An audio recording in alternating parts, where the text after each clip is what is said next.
Shalom, selamat pagi, selamat bertemu kembali dalam renungan pagi hari ini. Terlebih dahulu kita berdoa. Bapak, terima kasih Tuhan untuk pagi hari ini kami boleh bangun pagi dengan tubuh yang sehat, semua oleh karena kasih dan kebaikan Tuhan. Kami bersyukur ya Bapak untuk hari yang telah Kau berikan satu hari lagi untuk kami boleh menikmatinya Tuhan. Terima kasih, sebentar kami akan mendengarkan renungan firman-Mu, boleh menjadi kekuatan bagi rohani kami Tuhan.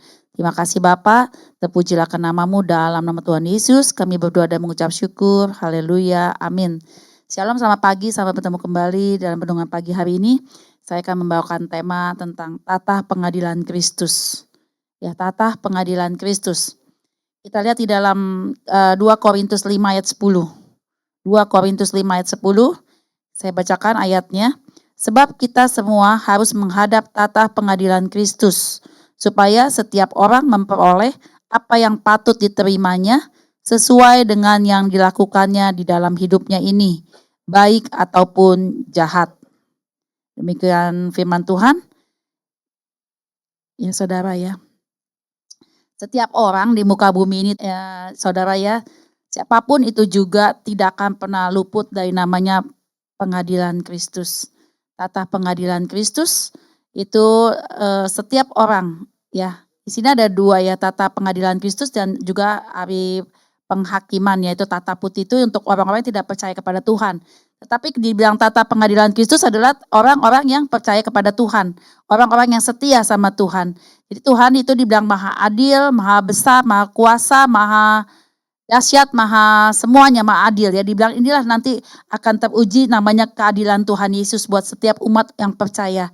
Dan setiap orang yang percaya di dalam Tuhan itu pasti pada saat kematian dia, kalau yang mati dikatakan nanti firman Tuhan akan dibangkitkan lebih dahulu ya yang percaya kepada Tuhan. Tetapi kalau yang masih hidup pada saat rapture dia akan mengalami satu persatu diadilin. Tidak ada yang luput satupun ya saudara ya. Mungkin kalau dibandingkan dengan pengadilan di dunia ya saudara, secara dunia apapun bisa dibeli. Ya maaf saudara, apapun bisa dibenarkan kalau kita ada uang. Apapun bisa dibeli di pengadilan-pengadilan apapun ataupun di dunia ini Tuhan ya. Segala sesuatu bisa dimenangkan oleh uang. Yang benar jadi salah, yang salah jadi benar ya saudara. Tetapi kalau di dalam pengadilan Kristus ini tidak ada satupun manusia yang luput ya saudara ya. Jadi mari kita persiapkan hari-hari terakhir ini yang semakin jahat. Dunia dikatakan akan semakin jahat benar. Kasih akan semakin pudar. Saudara-saudara saat kalian semua saling bertikai, saling bertengkar. Itu semua tanda-tanda akhir zaman saudara ya. Satu akan menyerang dengan yang lain. Saudara akan terpisah, tidak adanya kasih dan semuanya kejahatan tidak apa ya, kasih itu menjadi hambar saudara ya, bahkan tidak hormat orang tua, apa segala macam dan kejahatan-kejahatan akhir zaman nih saudara. Bukan pelayanan kita yang sia-sia, kita mencari upah di mata manusia, tetapi biarlah upah kita mengiring Tuhan, itu Tuhan sendiri yang menilai hati kita ya saudara, karena Tuhan melihat hati bukan melihat apa ya, sesuatu yang terlihat dari kita ya, karena biarnya hati kita tuh melekat sama Tuhan itu ya saudara, biar Tuhan tuh menilai hati, apakah kita sungguh-sungguh melakukan apa perintah Tuhan dan menjauhi larangannya saudara. Tuhan akan mengevaluasi perbuatan-perbuatan kita selama perbuatan di muka bumi kita ini ya saudara, apakah kita selama ini berbuat baik atau berbuat jahat, itu adalah upah yang akan kita terima di pengadilan Tuhan. Jadi saudara persiapkan diri jangan sampai terlambat ya. Jangan sampai kita menyesal kemudian tidak ada lagi pembelaan pada saat kita sudah menghadap tata pengadilan Kristus itu ya.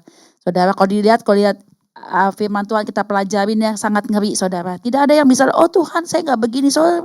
Jangan sampai Matius 27 itu terjadi ya. Orang yang berteriak Tuhan, Tuhan, Tuhan, tetapi Tuhan bilang, nyahlah dari hadapanku, aku tidak mengenal engkau. Itu sedih banget ya saudara, kita udah melayani Tuhan seumur hidup, tapi perbuatan kita nggak baik dan benar. Ya, jadi jangan hidup kita menyenangkan hati manusia saja, tetapi terutama hidup kita harus menyenangkan hati Tuhan. Bagaimana kita menyenangkan hati Tuhan? Itu melakukan perintah Tuhan. Meskipun sakit, tidak bisa, tidak mampu, tetapi minta kekuatan Roh Kudus sehingga dia memampukan. Jadi di sini pada kita menghadap tata pengadilan Kristus itu, Tuhan akan melakukan evaluasi terhadap hidup kita, apakah perbuatan kita baik atau jahat, perkataan kita dan motivasi kita selama hidup di dunia ini. Semua ada penilaian Tuhan Yesus ya saudara, hingga akhirnya kita mendapatkan mahkota kehidupan yang Tuhan janjikan ya saudara. Mari tetap setia saudara, sehingga mahkota kehidupan itu ada bagi kita orang-orang yang setia dan menanti-nantikan Tuhan ya saudara. Kalau dilihat orang bisa meniru sesuatu dari kita saudara, apapun yang dia bisa tiru. Tetapi berkat Tuhan itu dia tidak bisa tiru ya saudara. Tuhan memberkati orang pada waktu kita tidur. Sesuai firman Tuhan, Tuhan memberkati orang pada saat kita tidur, dan orang yang berkenan kepada Tuhan akan diberkatinya. Saudara ya, jadi jangan perlu khawatir di dunia ini orang mau jahat sama kita, orang mau gimana kita, mau tiru apapun dia bisa lakukan, tetapi berkat Tuhan tidak pernah tercuri daripada kita. Tuhan memberkati orang sesuai dengan porsi-porsi dan kemahakuasaannya dia. Itu adalah anugerah Tuhan yang terbesar ya saudara. Hargai setiap anugerah yang Tuhan berikan. Jalani hidup ini dengan takut akan Tuhan, takut akan Tuhan. Dengan kita takut akan Tuhan, kita setia sama Tuhan, pasti hikmat Tuhan berikan bagi orang-orang yang setia kepada Tuhan saudara. Itulah demikianlah renungan pagi hari ini, biar menjadi kekuatan buat kita semua. Mari kita mempersiapkan hari-hari kita, perilaku kita, tindakan kita harus sesuai dengan firman ya saudara ya. Jauhi kejahatan, jauhi hal-hal yang tidak baik dan tidak berkenan, karena itu adalah musuh daripada Tuhan ya saudara. Tuhan tidak mungkin memberkati hidup kita kalau kita hidup di dalam dosa. Jauhi kejahatan, jauhi dosa.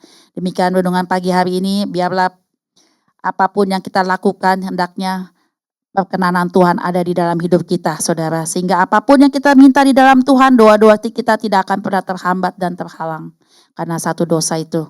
Mari kita selesaikan renungan pagi hari ini, dan terlebih dahulu kita berdoa. Tuhan Yesus, terima kasih Bapa untuk berkat firman-Mu pada pagi hari ini. Kami boleh mengerti dan kami boleh Tuhan memotivasi diri kami Tuhan, untuk kami semakin lebih lagi Tuhan dengar akan firman-Mu, dan kami mau menjadi pelaku daripada firman-Mu Tuhan, sehingga pada saatnya nanti kami dapat memperoleh upah keselamatan, mahkota kehidupan yang Kau janjikan bagi setiap orang percaya Tuhan. Kami tidak mau tertolak Tuhan pada akhirnya.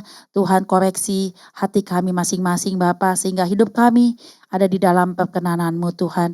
Terima kasih Bapa. Sebentar kami akan beraktivitas, Tuhan pimpin anak-anak Tuhan. Dari pagi hingga sore nanti Kau sertai Tuhan, sehingga mereka boleh kembali ke rumah dan bertemu keluarga mereka masing-masing.